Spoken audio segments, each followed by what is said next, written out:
Hi, everybody, and welcome to the Picks and Sticks podcast, a fun music podcast where four great friends talk about the music, bands, and songs that they love.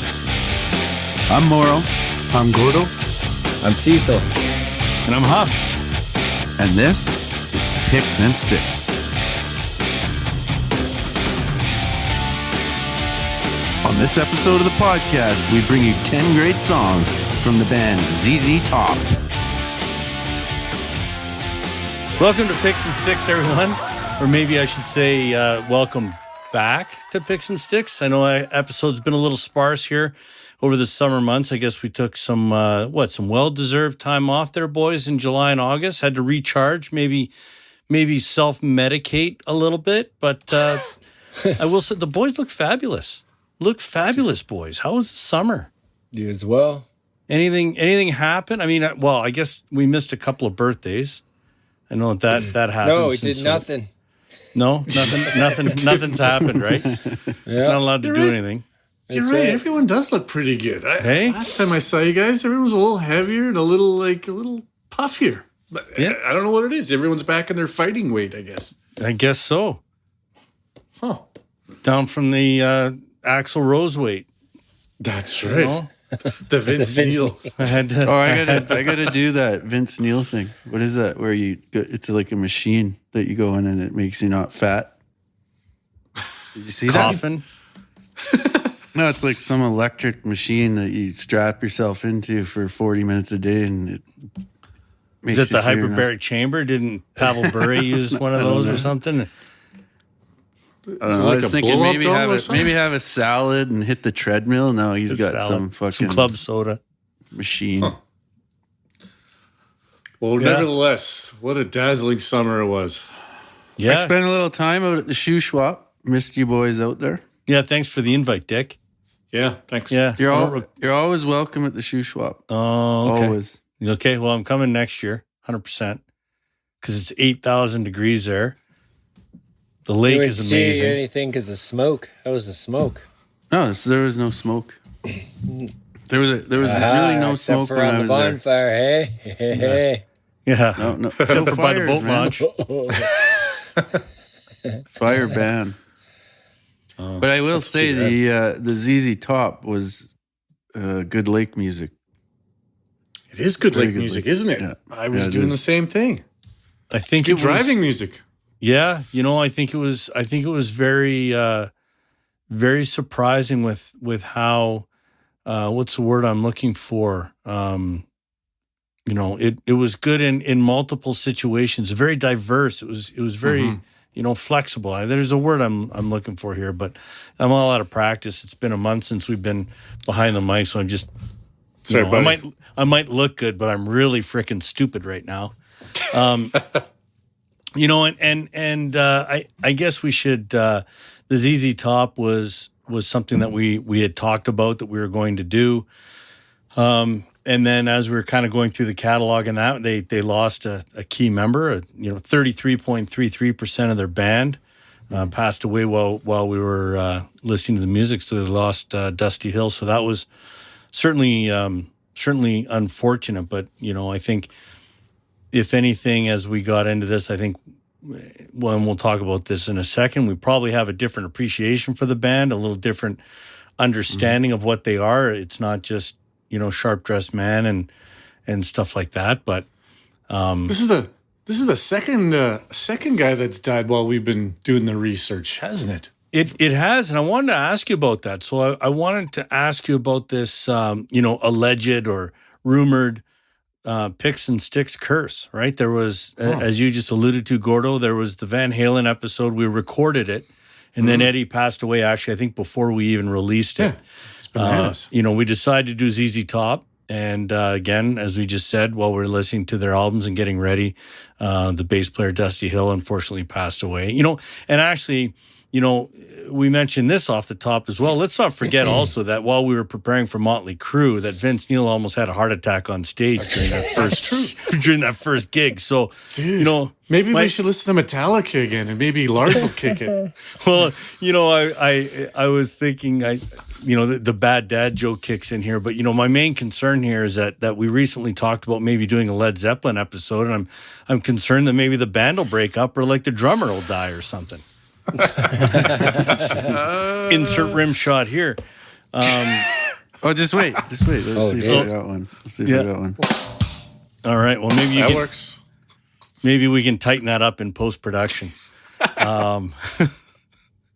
So, yeah, that was kind of a shock that Dusty passed away. I was just reading it, and it was interesting. Is I think he had told the guys that he wanted them to go on without him or whatever. They had talked about it at some point, and he actually picked, I don't know if you heard this, Elwood Francis, who's going to be touring with him. Guitar tech, isn't he? Yeah, it was his guitar tech, and he'd picked him and said, I want you to go on, but I want you to go on with Elwood. So I thought that was... It's a good rock name. It is. I was going to say that if your name is Elwood, yeah, you're good to go. Get him out there. Woke up Absolutely. with Elwood. So, yeah, and I guess, Elwood filled in. He filled in for because Dusty had some health problems before in the middle of the tours, and he had filled in for them, 3-4 dates or something while he's in the hospital, stuff like that. And so obviously he must have been sicker than anybody knew, or that at least the public knew. But I think the longest original lineup ever. Like there's just the three of them for 50 years, something. Yeah, 51 years. They were, formed in 1969.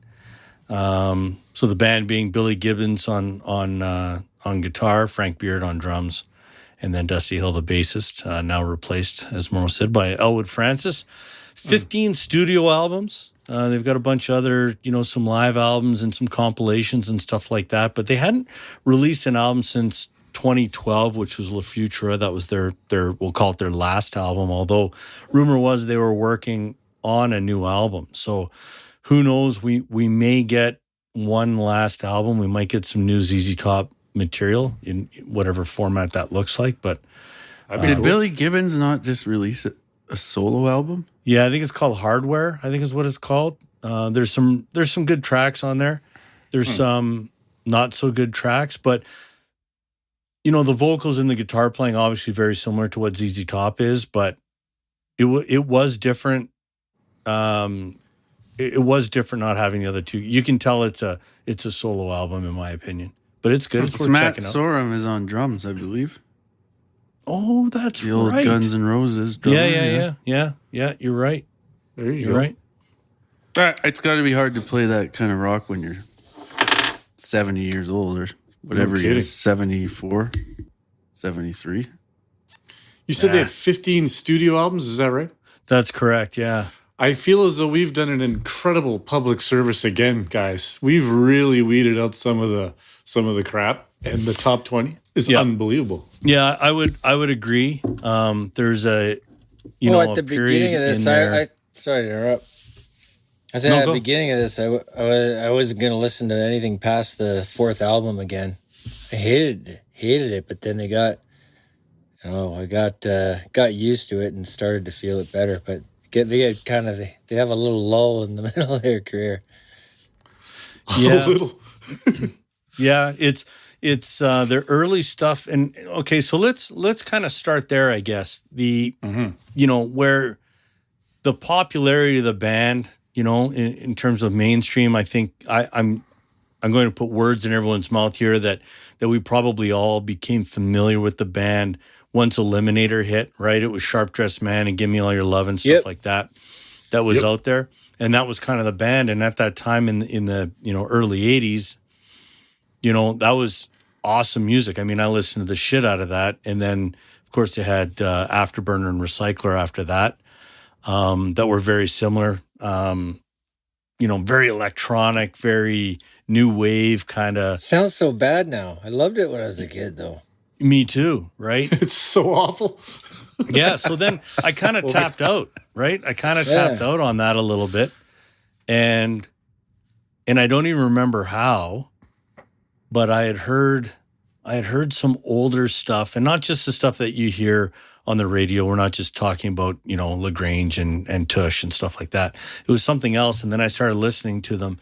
And it actually started really heavily a year and a bit ago when we started playing online poker. When the pandemic first hit, I was playing poker. I wanted some background music, and I found it kind of easy listening, kind of cool, kind of blues, like some good guitar and stuff. So I had that in the background.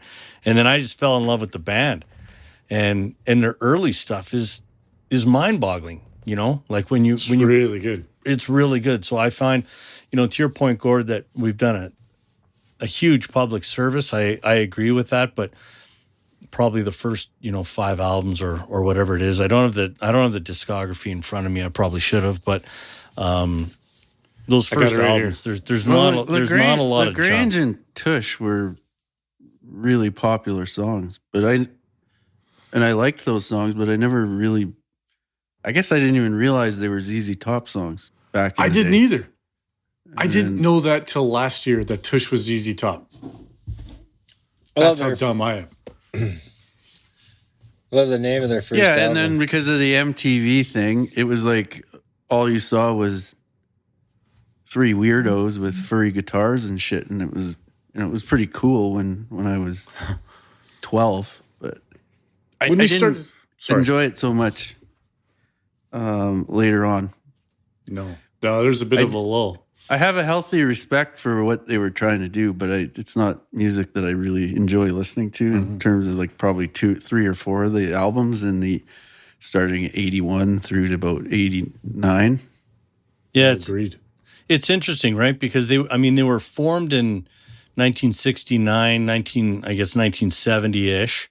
It was 69. So they were together for 6 months and released their first album. So that ZZ Top's first album came out in 1970, right? Great so name for your first album, hey? Unbelievable. ZZ Top's. I read a funny thing. I read a funny thing about that. It was like it was their second or third show that they played. Mm-hmm.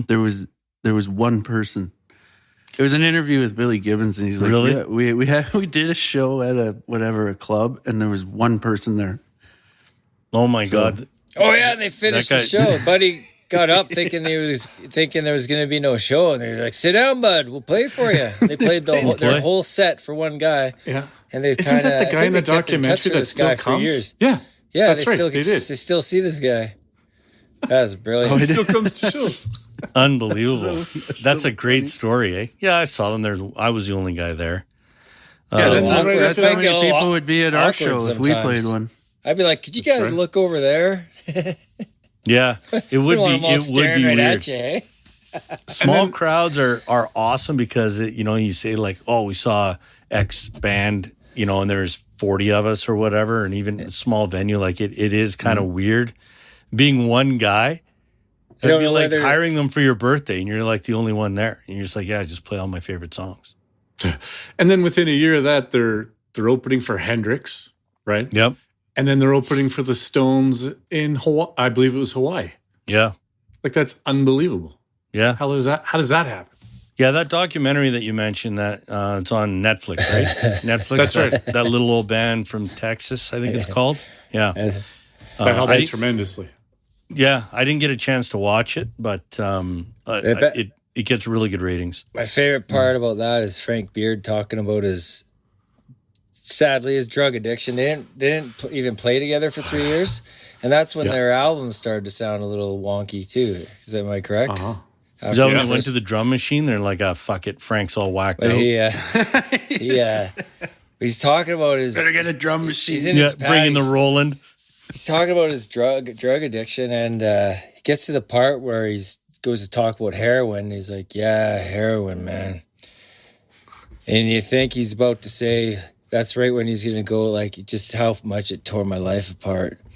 And he's like, "Yeah, heroin is fucking awesome. It's a holiday for the mind, man."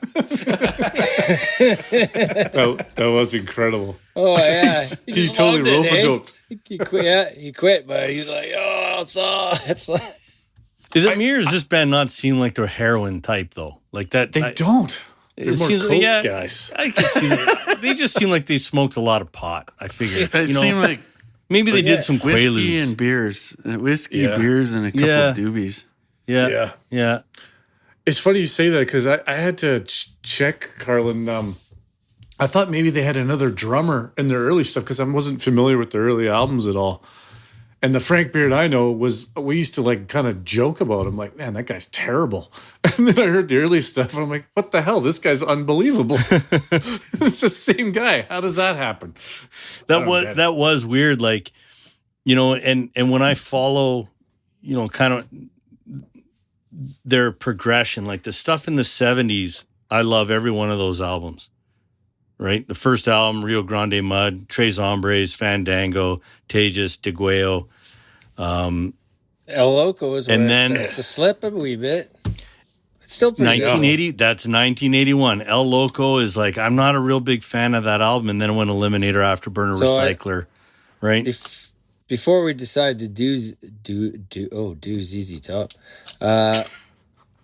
I remember seeing somewhere El Loco was the first time they recorded separately in booths. They were always recording in the same room on the first 5 albums. I don't know if that's true, but I hear that somewhere, and it shows. Yeah, it does. And then the 80s. I mean, the 80s ruined almost everything, especially Although the El Loco early has 80s. Tube Snake Boogie.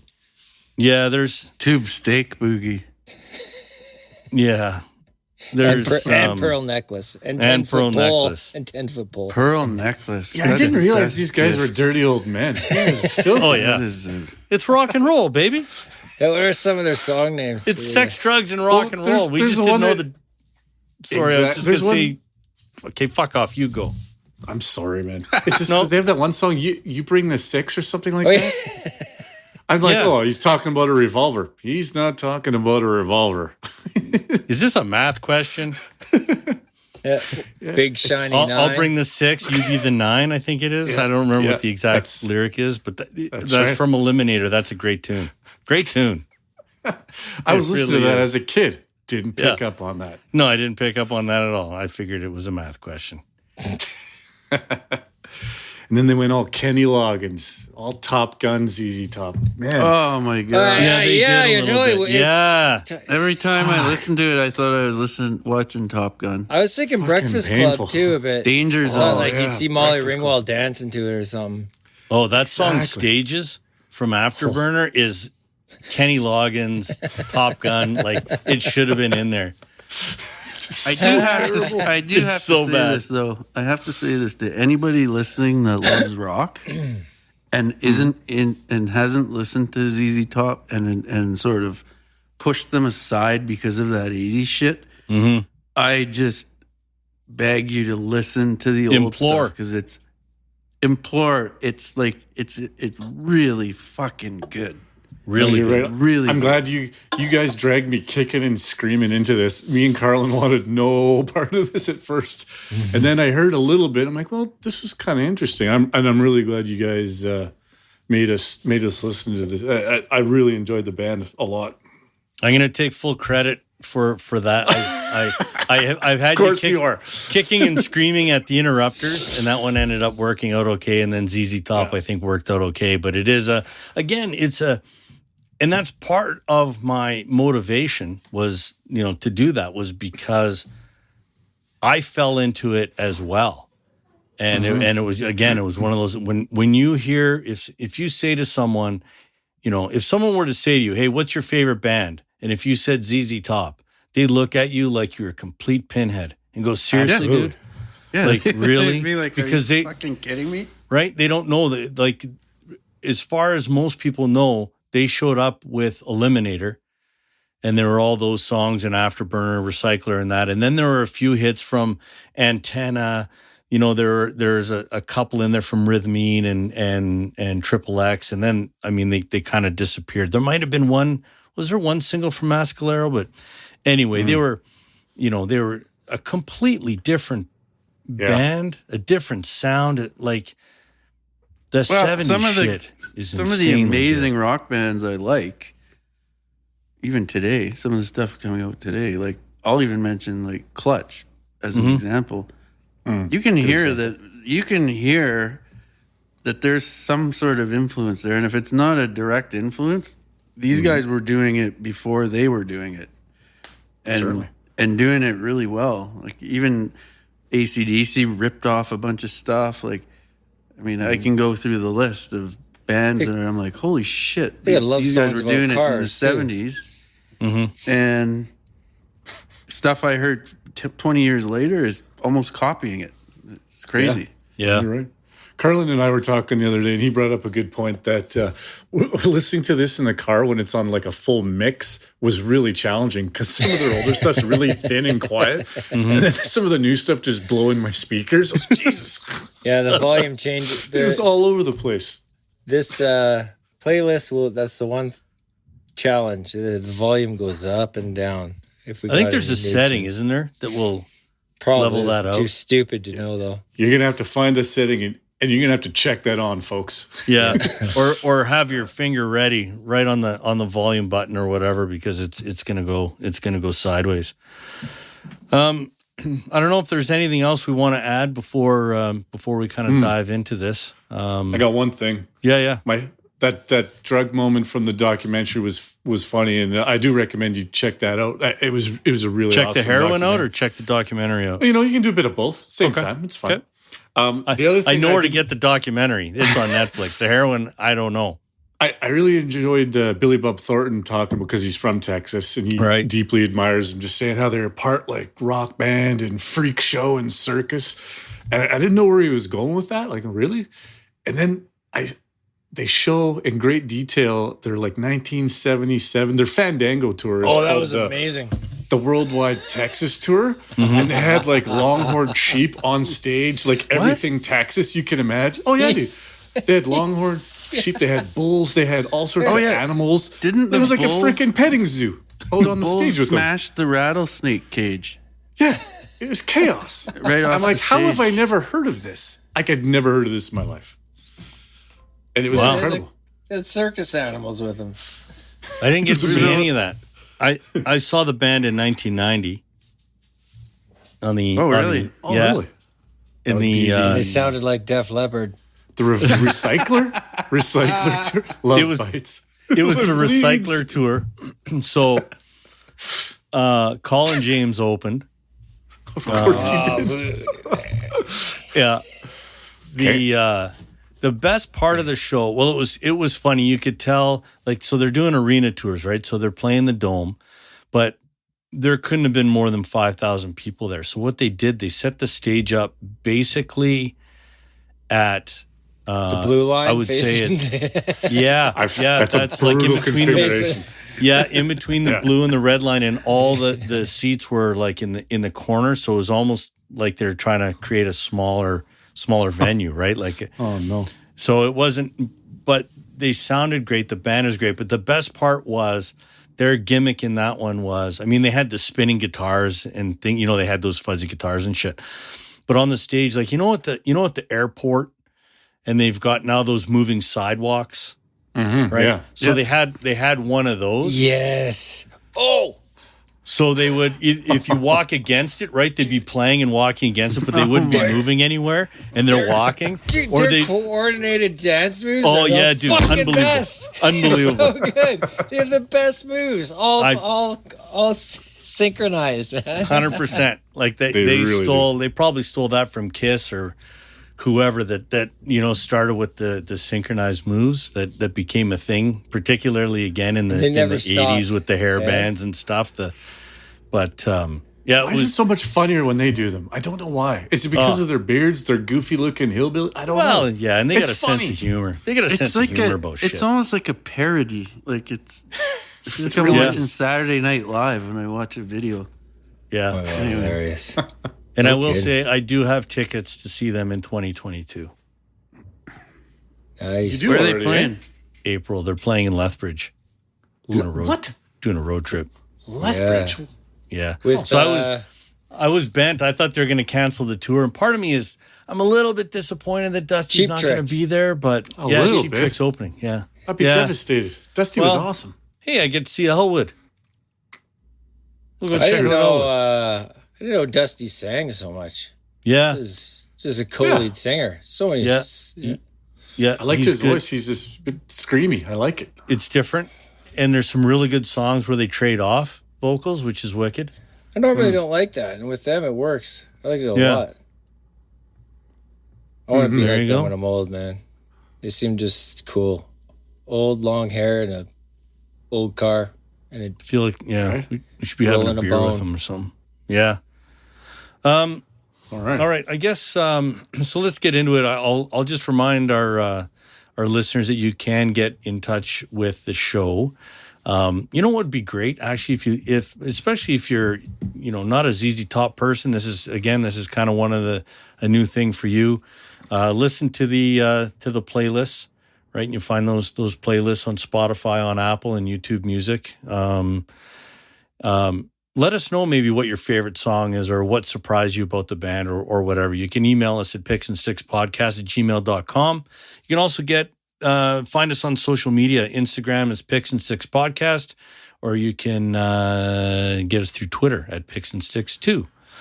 So that takes us into the official top 10 list. So here's a little trivia question for you before we get started. Yeah.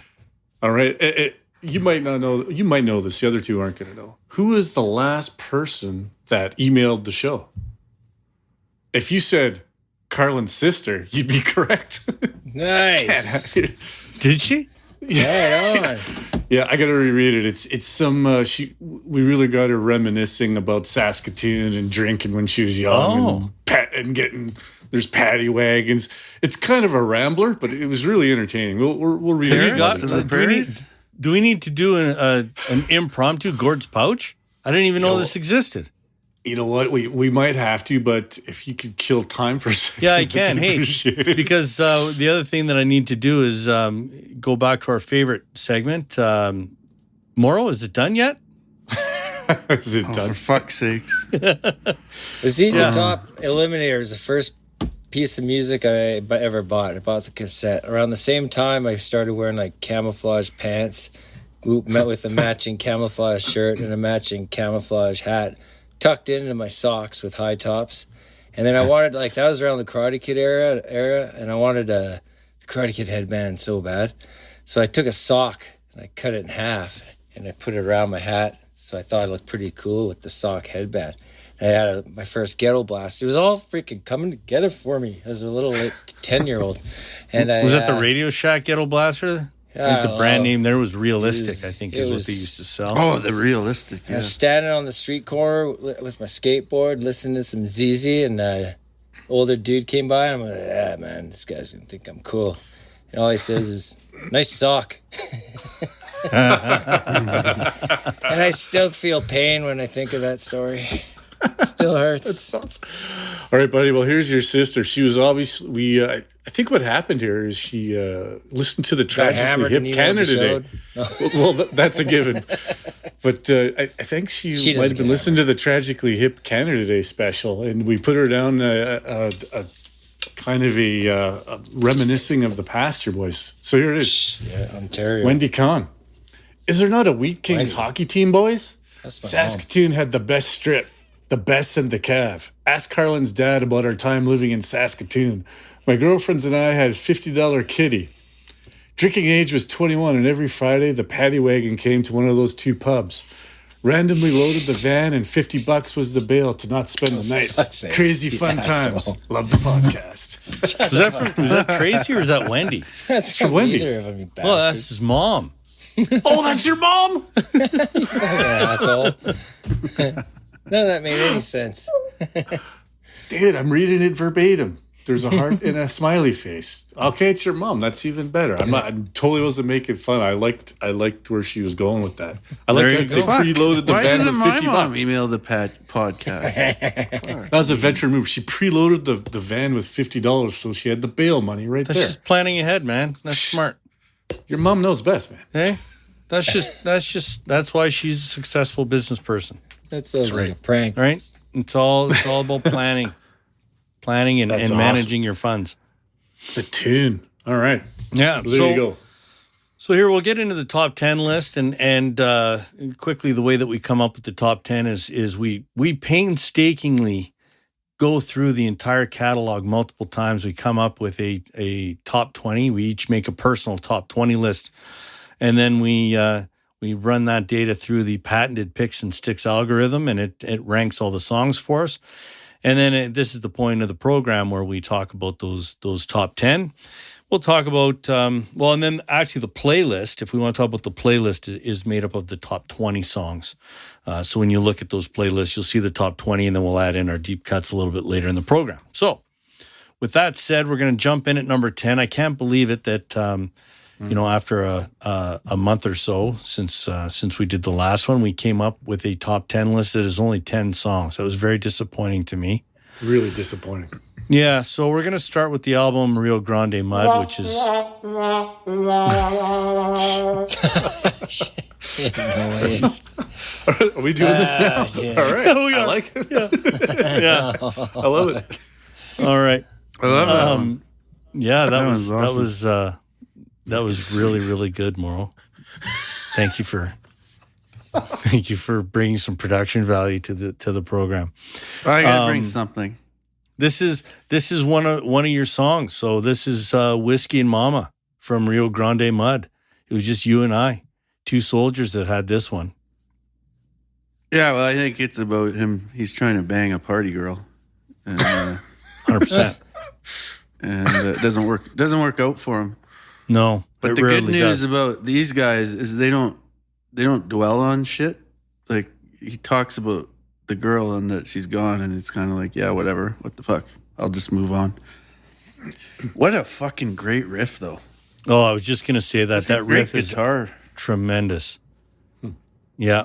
I think Billy Gibbons is underrated or even unknown in a lot of for the mainstream people. Obviously, Jimi Hendrix gave him very high praise in the documentary, and other people know who he is. But for those that don't listen to the band, Billy is an absolute monster. Song number 9. Sorry, and it was really like it's a heavy song. So anyway, we'll move on. But That's good song. That's part of the reason why I like it. It really it's a banger.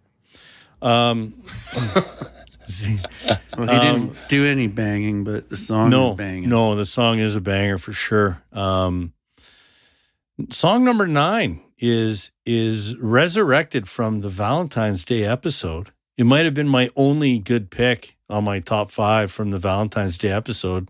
Probably. Just got back from Babies, from the first album, ZZ Top's first album. Just a tremendous blues song. Again, I mean, we're probably going to say great guitaring all the time, but go ahead, Gordo. Well, I was going to say this is the type of stuff that I didn't know they were capable of, having just grown up listening to them in the 80s. Like, this is an incredible ballad, like bluesy. I didn't know they used to do stuff like. There's another one coming up here, a little teaser on the list that's very similar, but this song is just the solo, the blues. I didn't know they had it in them, and I couldn't believe it was off their first album, like you said. Yeah. Do you guys ever That's what it says. Did you guys ever go to the King Eddie and watch the blues jams? Have you ever done that? I don't know if they still have them. I only went once. The Long song time ago. reminds me of a blues jam there that I saw once, and it because it just is like a blues jam. And if you ever been to them, they're fucking amazing. But they go on for like 5 hours in the afternoon. I think they did them on Saturdays, and so by about 6 o'clock, you were 8 shooters in and 10 beers. So. Yeah, that was one of my regrets, because you and Mel used to go there all the time, right? And you guys used to talk about it, and I only went once. The minute I heard the song, I was like, it brought back that fucking memory. I was like, oh fuck! And then I just drove by it the other day, and I was thinking, I wonder if they still do that. If they do, we got to go check it out. I was just gonna say, if there's a blues bar out there, if there's a place where you can go and watch some live blues, I think we should go and do that. That's a good call. Good call. Yeah. Number 8, we're going to. Actually, I'm going to say there's a really nice mix of songs in this top 10, boys. Different albums, not one album really dominates. So we're going to go to Fandango, and that album, for the listeners, it is the first half is live tracks, and then the second half is new material. So if we go to side B for this track, it's called "Heard It on the X." It was a single. I don't know how popular it was. I imagine some people, if you like, when you guys heard it, like, did that ring a bell at all? It did not for me. No.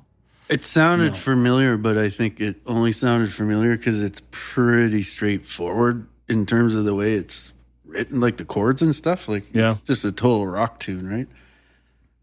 Yeah. But that I didn't realize it, but Dusty and Billy trade off verses in that song. Yeah. Each sing, so it's really good. You get to hear both of them. It's really fast. But I was I couldn't figure out. I was like, why is I heard it on the X? Like, I don't get what that is. But Billy was talking about this, and he said back in the day when they were listening and they heard their influences, it was Mexican radio.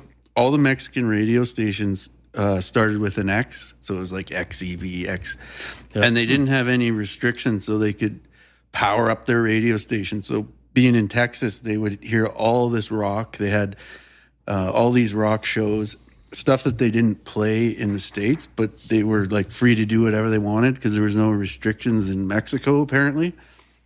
So they called them border blaster radio stations. I thought that was really cool. And they're like, we heard so many cool rock bands, so that was sort of a tribute to it, and I thought it was pretty neat. Yeah. Oh, that's cool. They just had massive wattage, right? Because I think it was probably AM radio, I'm assuming, and they usually restrict it. Or the 50,000 watts seems to ring a bell.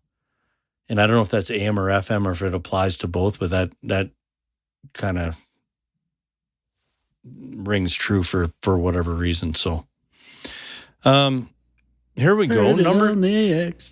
Number 7 is the first song, actually only one of 2 where all 4 of us, no, one of 3 that all 4 of us selected it. So number 7 is from Tres Hombres, Waiting for the Bus / Jesus Just Left Chicago. We made a, so maybe technically I guess there are 11 songs. There are actually, I take that all back. There are 11 songs. There's 11 songs. Yeah. So why do they play this? Why do they play these back to back live? Like from what I could tell, they always play these songs together because they don't sound anything alike to me. No, they don't. Right? Like there's, but I don't think they necessarily have to sound the same. And the one that I always go back to is the Led Zeppelin example, right? Which is "Livin', Lovin', Made," and what's the other one?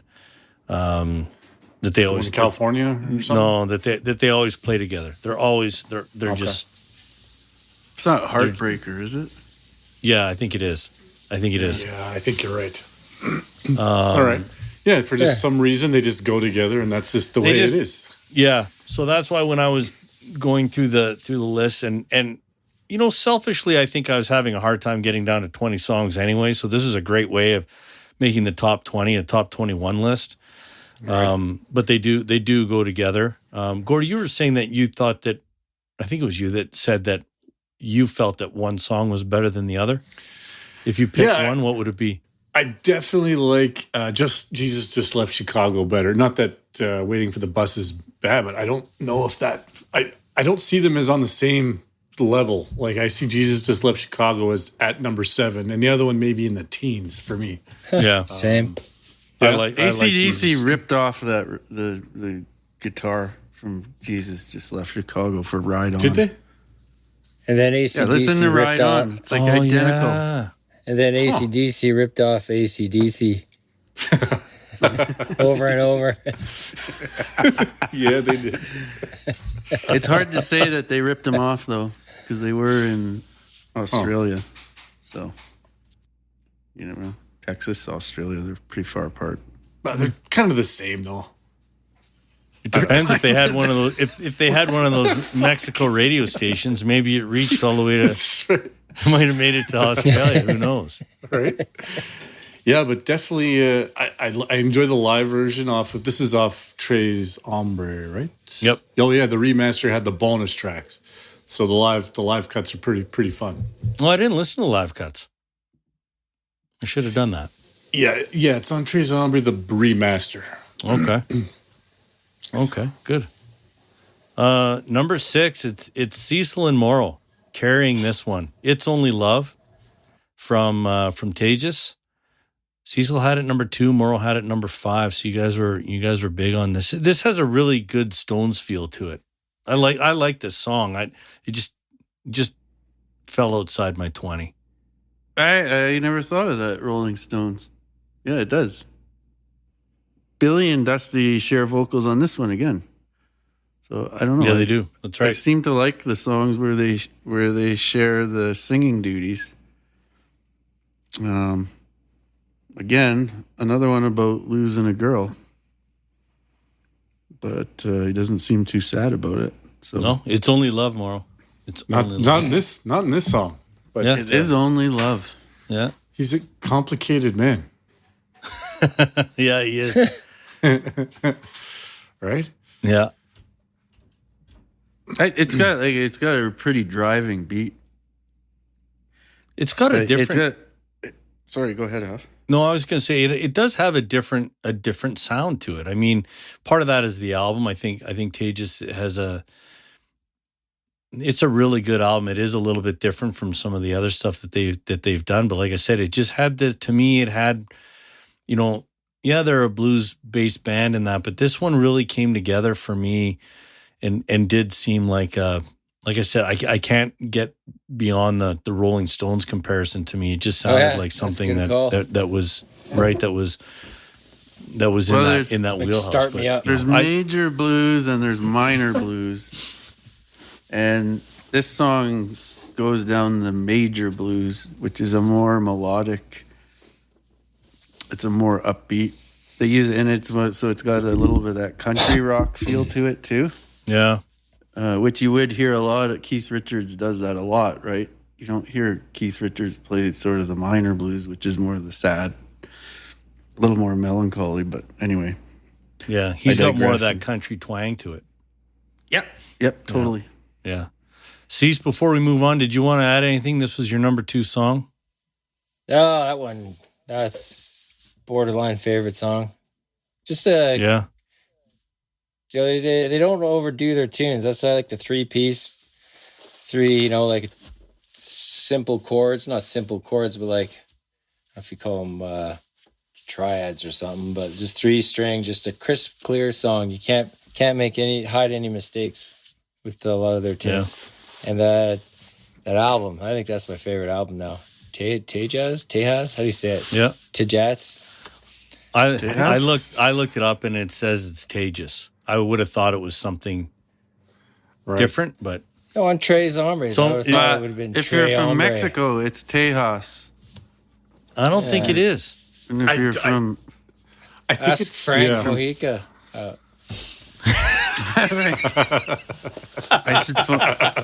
I should get Mojica on the phone here. Frank. Oh, that's amazing. I love the jokes that just keep on giving. Or Ron Flagero. Ron Flagero, or is it Ron Flagero? Ron Flagero? Yeah. No. Yeah. The Metallica bassist. The Metallica bassist. Yeah, you berated me for that fucking trivia question, and then you realized that it wasn't as dumb question. But anyway. I berated you? No. Oh, yeah, because it was Ron McGovney. Oh, was it Huffman? Yeah, you were fucking snapped on me.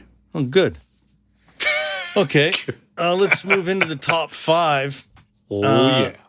Oh, here Cecil back to back. So number 6 was "It's Only Love." That was his number 2 song, and then we move right into his number 1 song, "Sure Got Cold After the Rain Fell," from Rio Grande Mud. Yeah, rain fell not from the sky, but from my eye. That's my misty pick. Hell yeah, that song's about me. There it is. Oh, I like it, dude. Yeah, that's good. Well, what I like about ZZ Top is they don't overindulge a lot of their songs. There's good 2-minute 45ers, 3-minute tunes, and then not a whole lot of long drawn out tunes that you might want to skip. Yeah. But this is one of their longer songs, 7 minutes. Beautiful. Oh, I had this one ranked really high too at number 3. I was shocked anyone else had it this high.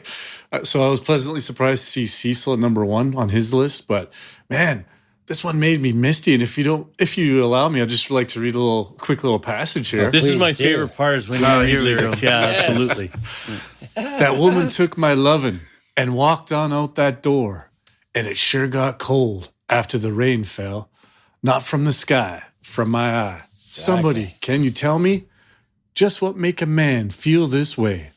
Damn, Billy Gibbons, dude, crushing From it. my eye. Dude, He's like he heart should be is in a rocking chair with a country time lemonade. This is this one's really, really good, mellow ZZ Top at its finest for me, and great guitar playing throughout too.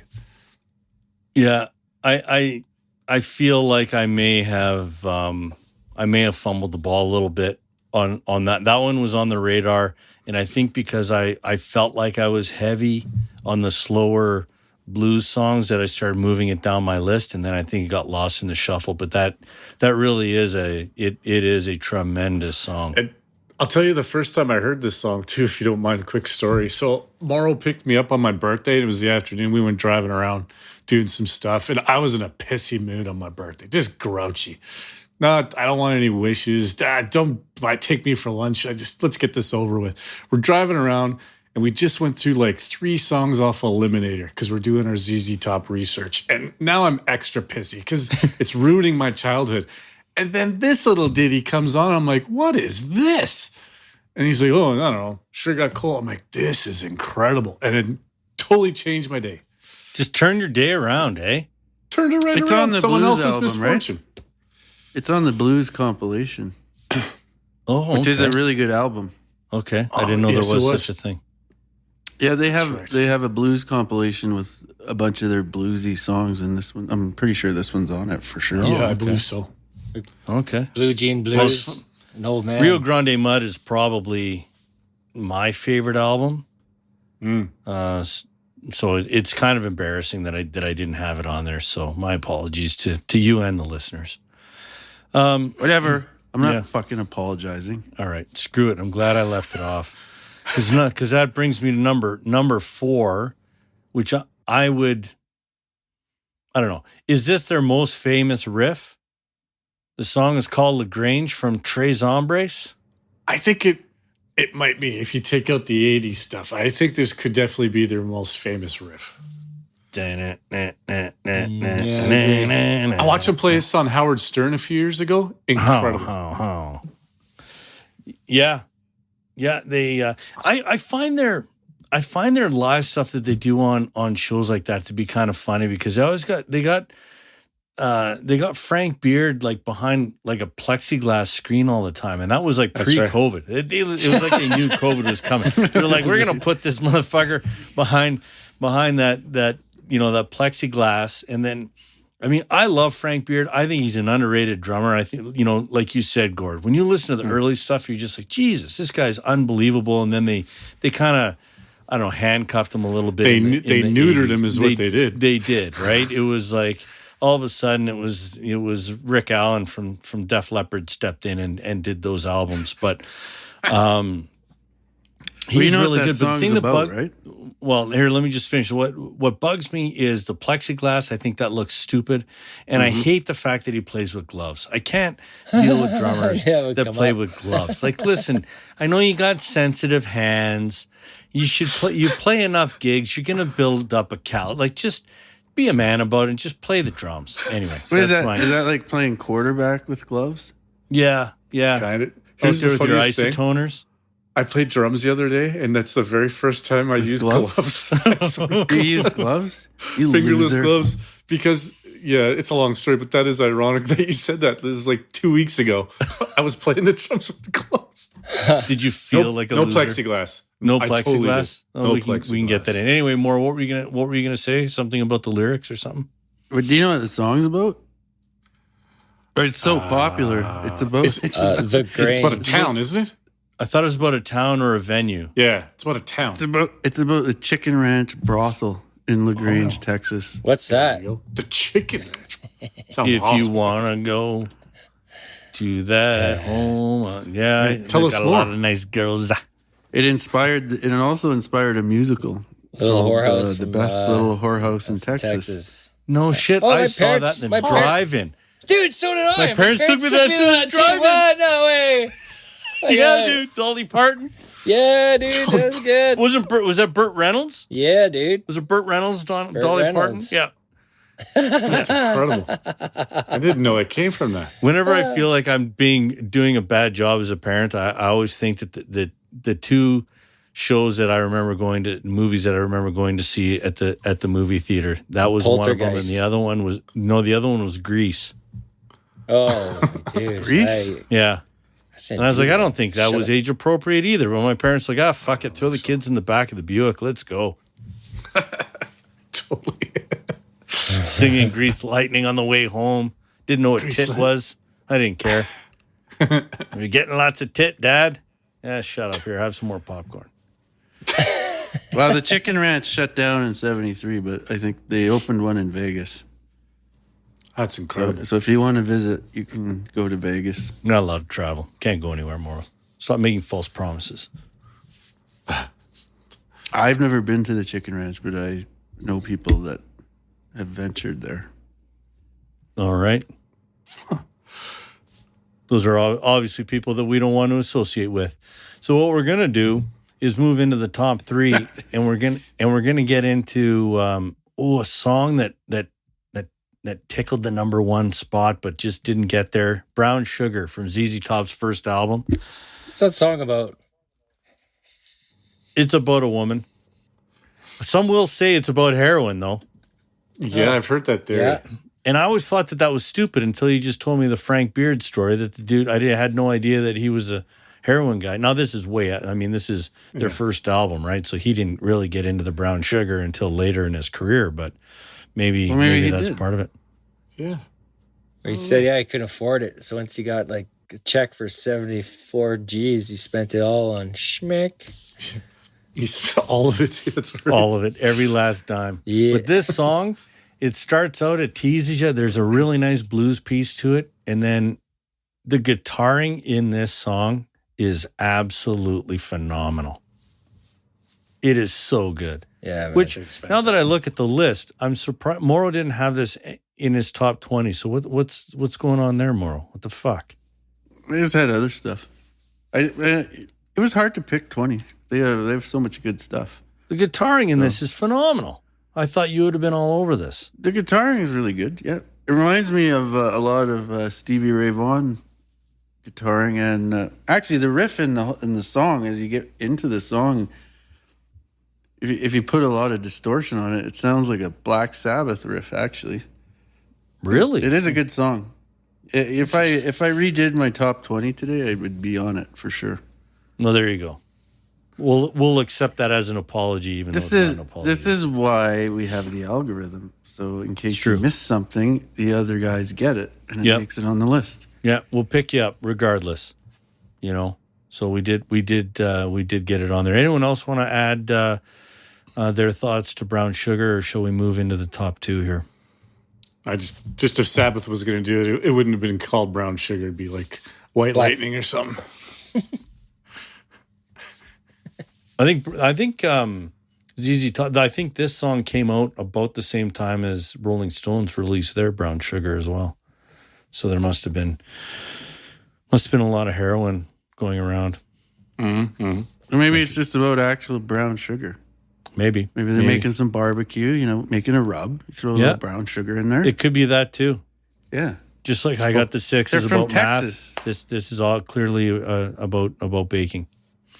Mind you, Texas baking, barbecue doesn't have much brown sugar in it. It's a little more salt and peppery.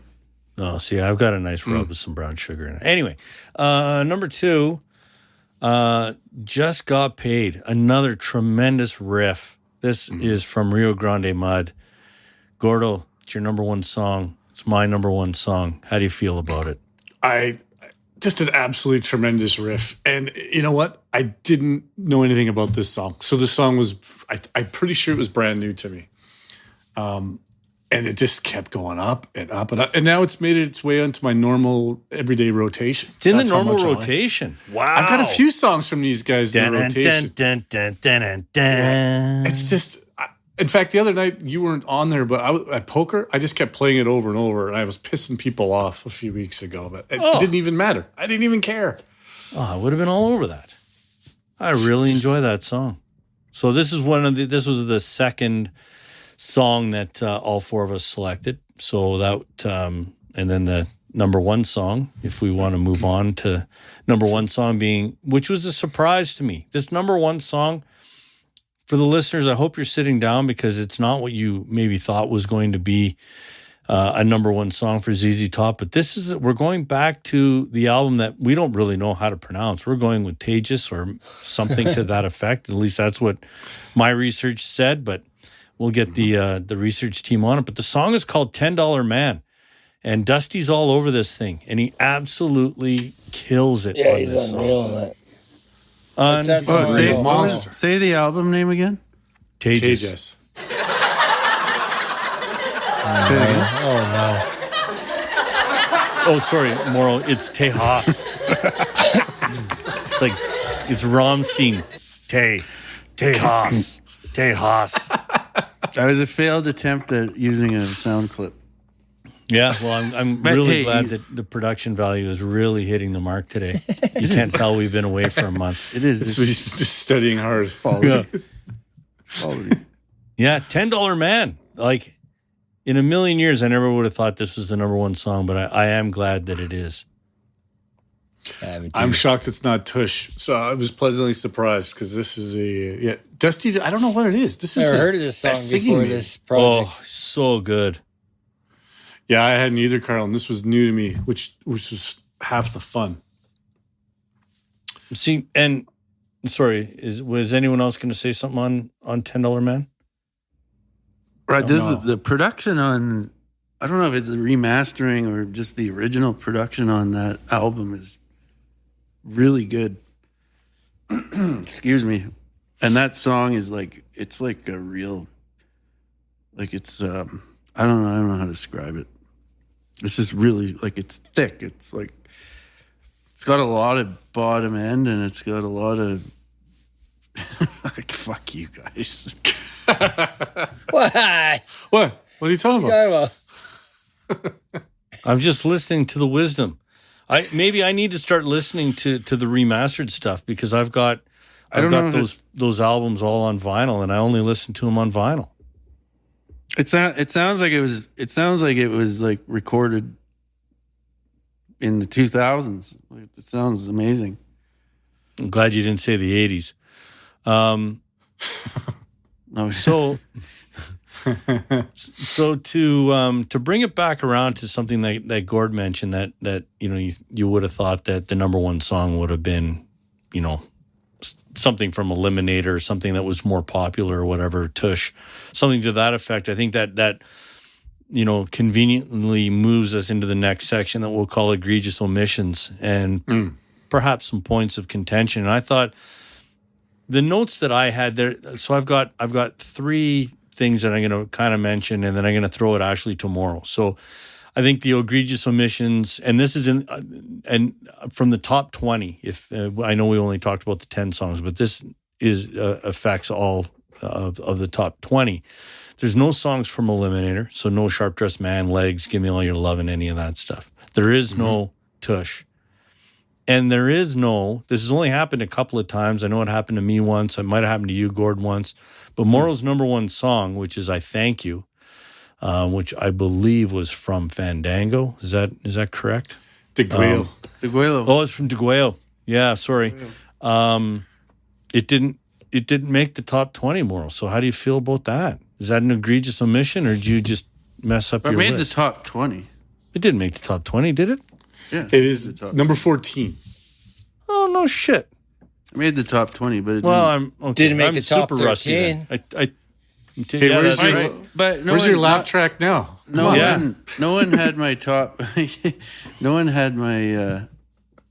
Not one other person had my top 3 songs. No. Well, you need to do some inner reflection, I would say then. Yeah. No, you know what? It was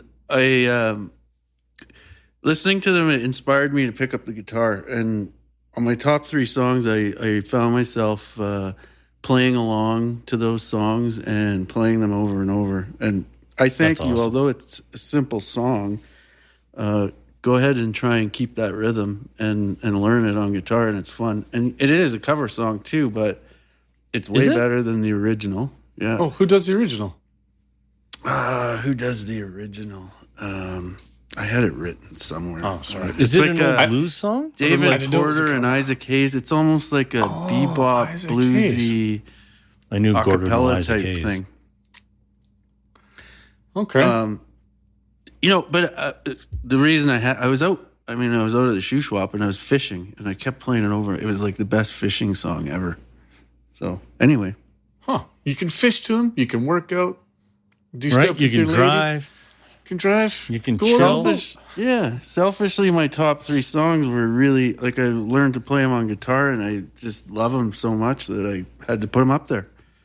Well, you're. I mean, and these may come up in the deep cuts, but your number 3 song, "Enjoy and Get It On," is a really, really good song too. Well, if I did my list over today, that would be my number 1 pick.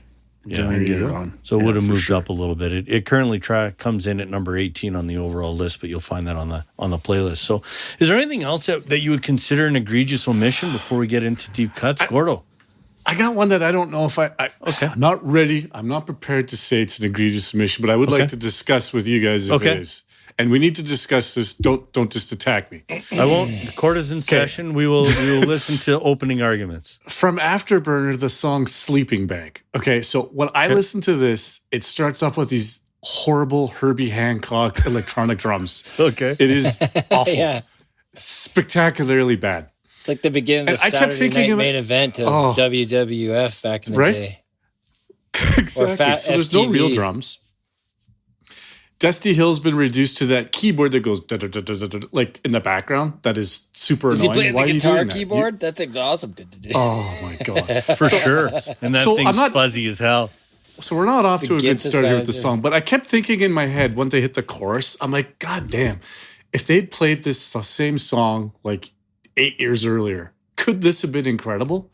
As it stands Oh. now, it's not. But I got 2 could this have been a songs. really good Yeah, song? I agree with you, man. I got Breakaway and Pincushion, which is on I can't remember what album that's on. But those Pincushion, I think, is on Antenna, isn't it? those 2 songs are amazing if they were played differently. If they they're on pushed them Antenna. back, if they pushed them back a few years, played them like that, or early in the career. I see what you're Like saying. ditch the keyboard, get some real drums going. Like, Actually, I think So that just change the Sleeping whole Bag could have song been is great. basically what you said. No, Change the whole song and then it's good. They did change the song Pincushion. They have a live version. It's the same song, but they call it Sin Pusher. So it's a little more optimistic. Sin Instead of being a pincushion where you're taking it, you're Sin Pusher. You're giving it. So, dude. I think that one's on Fandango or something. I can't remember. Well, No, it has to wouldn't be those later. fuzzy guitars No, it's be, on a It's later. later because it's later. It's on one of their live albums, isn't it? A live track? Yeah. Yeah, it's a live. You can only catch it Yeah. live. But, anyways, that's that Sin Push. Sin those Pusher fuzzy over guitars would Pincushion. be fun to play naked. Well, I will say if we can get this back on track, the Wouldn't it? Sleeping It'd be Bag awesome. was a big The au- hit. I get think the auto Or solo it was. going. It was a single at least. Yeah. What? The auto solo going. I have no idea. Till what's he gone going on. sideways. Yeah. But it was a fairly big hit. I mean, along with Sharp Dressed Man and Legs and, Yeah. Different album though. different album. But I don't know. There's something about this chorus. I'm like, God damn. Because the guitars is humming along through that. I'm like, if they just would have let Frank Beard play drums, for Christ's sakes. Yeah. And get rid of Dusty that played bass. And get rid of that fucking keyboard. Like, get that, smash that fucking thing. Get a bass, put it in his hand, let the dude play. Yeah, but is this not the same conversation we had with Van Halen when all of a sudden Eddie put his guitar down and decided to sit behind the keyboards? You're like, put the keyboards down. He's a lot better keyboard player. Yeah, he okay, used actually, it to enhance yes. the songs. They But I'm used just- it in replace of instruments, which is awful. I'm just saying, don't put Gretzky in net, okay? That's fair. No, that's fair. Let him do his thing, right? Yeah, those albums. Again, it's hard to put yourself back into the time because there were a lot of good songs. I think somebody meant like Rough Boy, which is unlistenable in today's world. I would suggest. I mean, some people would disagree with me, but I used to love that song. I thought Rough Boy was a great song, and I can't listen to it now. I think it's awful. Fair enough. Any other egregious It's omissions? bizarre. I can't think of a band that went offside so much. But anyway, no. Well, I'm sure if we really sat down and thought about it, we could come up with some. But it almost seems like there's, I'll say, almost 3 distinct periods where there's the stuff they did in the 70s as really, really good bluesy rock stuff that we really enjoy. The 80s came off the rails. There's a couple dribs and drabs in there that are good. Then at Antenna, they started to come out of that. And then by the time they got into the later couple 3 albums, there's more good than bad on them. Mm-hmm. Yeah. Not top 20 good but songs. Especially I like their last album, La Future. I know Rick Rubin did it. I thought that was a very solid album. I have, Chartreuse is number 12, so it'll be on the playlist. And if we're coming up to the deep cuts, I might have a couple or at least one off that. Why don't you start? I want to belabor one point. Okay, first. Sure. Yeah. Enjoying Get It On, selfishly for me, it should be in the top 10. But sorry, which one was that? Get It On. Enjoy Get It On. We already talked about that, but I believe it's a top 10 song of theirs. I think it's an amazing song. Well, I have to re-listen to that. It's good. It's no sleeping bag. I mean, whatever. Yeah. Different strokes. It's no poke chop sandwich. Or oh my God. Or Woke Up with Wood. Chops. I used to love that tune, Woke Up with Wood. Yeah, Woke Up with Wood is a great song. That's a good song. It's a true story. Yeah. That's me It's like every morning. Groundhog's Day. Groundhog Day. It gets challenging when you have kids and they wake up in the middle of the night and they're like, hey. You're like, oh yeah. Yeah, don't come near Dad. Dad's pitching a tent over here. What are we doing? Deep cuts. Deep Gordo, cuts. you wanted to get us started on deep cuts. I got a couple. I was giving La Future, their last album, a little love, and I really, really liked it. But the one song I liked a lot was It's Too Easy Mañana. This is one that when I was listening to the mix, I had like tush or something that was kind of tinny on. And then all of a sudden this came on and almost blew my speakers out of the door. Like it is really heavy, thick sounding ZZ Top. I really like this tune quite a bit.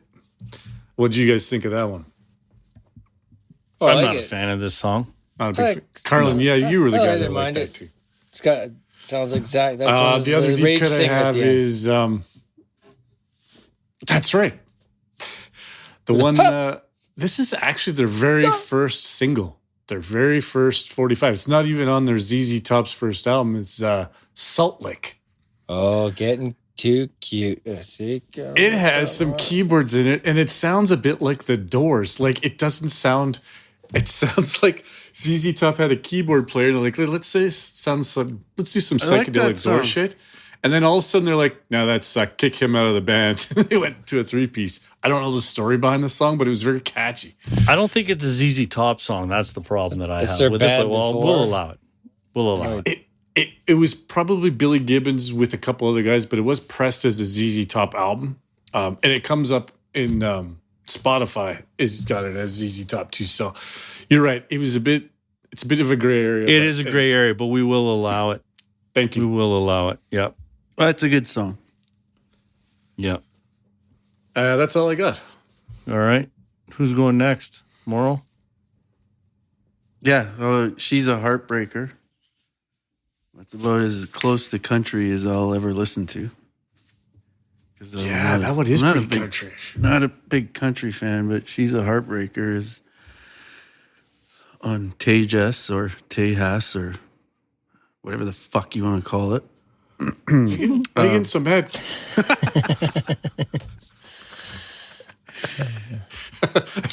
You know we can't get through one. I like that song. I thought we were going to do it. Down Brownie on Rio Grande Mud is an outstanding song. It is. It's an outstanding You're 100% song. right. When I saw, I missed the boat on that one too, because again, that's from my favorite. Down album, Brownie. so. It's not Up Brownie, so I don't think it should be that funny. That's still funny, man. And if you want to hear a great, it's a really heavy song, and the vocals on it are killer, and the guitaring is absolutely phenomenal. So Nice. yeah, it was another one. I think I was the only one that had it, and I was really surprised because I know that you guys like that kind of music. So No, I missed that one too. Again, hard to get all these songs into 20. Really is. There were some casualties of war, and that was one. I mean, of them. there's a couple songs on the newer stuff, but I don't know. The newer stuff, it's almost like they were trying a little too hard to get back to the roots, and I think just the older stuff is so much better. Yeah. So that's you. me. That's your me. deep cuts. Oh, and I got to give a shout out All right, to Master of Sparks, but that's on the top 20. Check it out. It is on the top 20, and that's a good song too. I find it drags a little bit. It's not my favorite song, but it's pretty good. Yeah. Good. But nobody cares what I think anyway. So I'm gonna go next if that's okay. Yeah. No rules here. I'm getting greedy. And I've got 4 deep cuts, so I'll make this quick. I got 2 what I'll call new, 2 80s and 2 from the 70s. So I'm going with, I needed a song off of Eliminator, and my favorite song on that album at this particular time is I Need You Tonight. Tremendous tune. So I'm going with that. And then I'm going to Recycler with, this is, again, if this was a song that was written and produced in the 70s, it would probably be tremendous.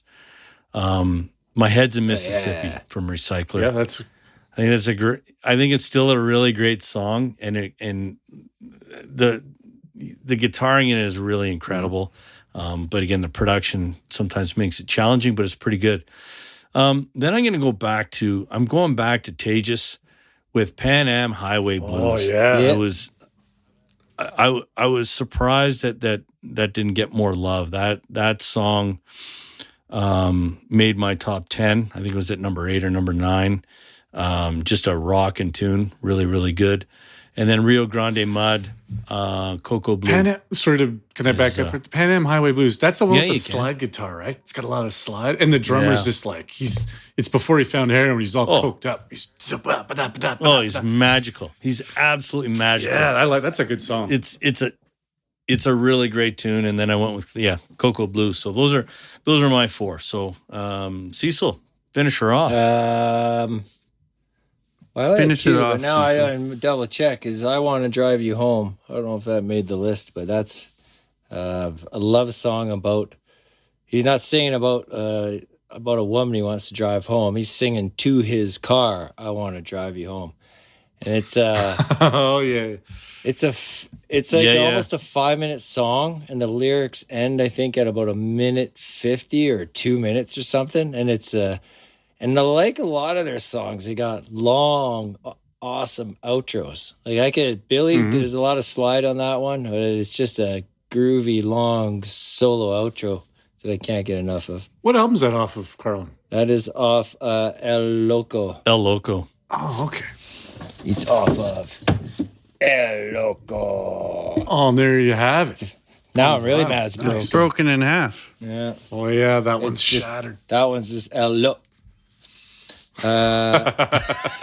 And next one, I think it's on Tres Hombres. Chic. A Chic from Mozambique. Yep. Yeah.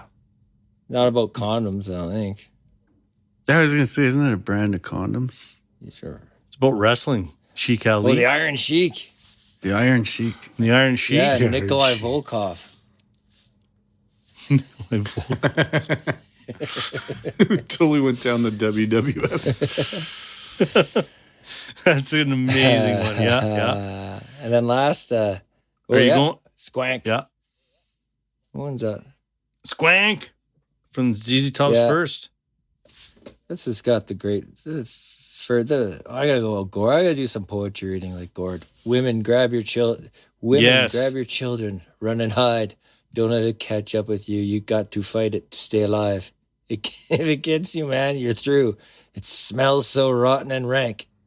Well, everybody calls it the squank. That's awesome. It's out. We need to read lyrics in every episode. Huffman, I was gonna. Sorry, Carlin, was that your two? That's it, man. I was gonna ask. That was three. Three, right? I was gonna ask a question. I You came in think with this is one of those bands I'd be interested in hearing what everyone's favorite album was because there's so many good. What you already said yours was Rio Grande Mud. Is that correct, Huff?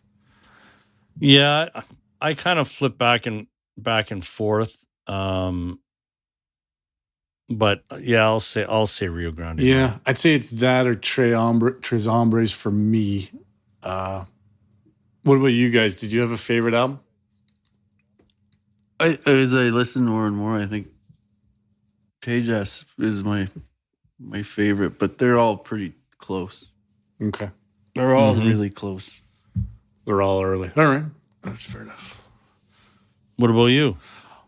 Well, I said, Rio Grande Mud and Tres Hombres. It's hard for me to decide because I flip flop between the two. But I was just curious what you guys thought. ZZ Top's first albums gets a lot of love on the list too. So Yeah, me too. I that was my favorite for quite some time. I've gone through stages. I've gone.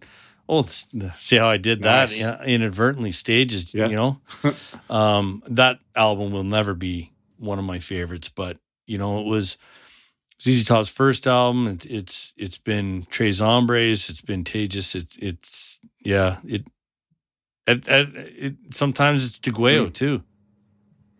There's some like really good shit on yeah, Deguello. it really is. I don't know how much love it got in this top 20, but it's a good album. So Yeah, first 5 albums, right? Let me just check. Which order did they come out in? It was solid. Tejas kind of started creeping up, but their first album and Tres Hombres.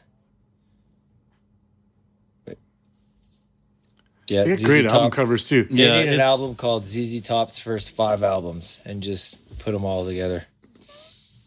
Absolutely. Huffman, what was the album that you brought over to my house? And when you open it up, it is the absolute best picture of Dusty. And it's got like the little That's it's got Tejas. the little twinkle. It's just unbelievable. It's got all three. The whole thing folds out. So for those that collect vinyl or looking for something that is a little bit unique, they can try and track down a good copy of Tejas. It folds out. It's got like headshots. They're amazing. All three guys. It's pretty good. We should That's another really strong album absolutely. though. Yeah, it goes sideways at El Loco, but anyway, Oh, I think here's that's the it. end I of that. think that's Just it. to go back to the beginning, the animals on the Texas World Tour, whatever it's called, was buzzards, javelina pigs, Oh yeah. Yep. and rattlesnakes, and then the longhorn. I don't know if we got the pigs on there. That's what the buzzards. The javelinas. That's But they had dude, it was buzzards. like a Well, I'm gonna have to. dead hay bales. I'm It gonna was watch that. insanity. I gotta watch that documentary. That's what I definitely need to do. So You'd really Are we doing the anniversary episode?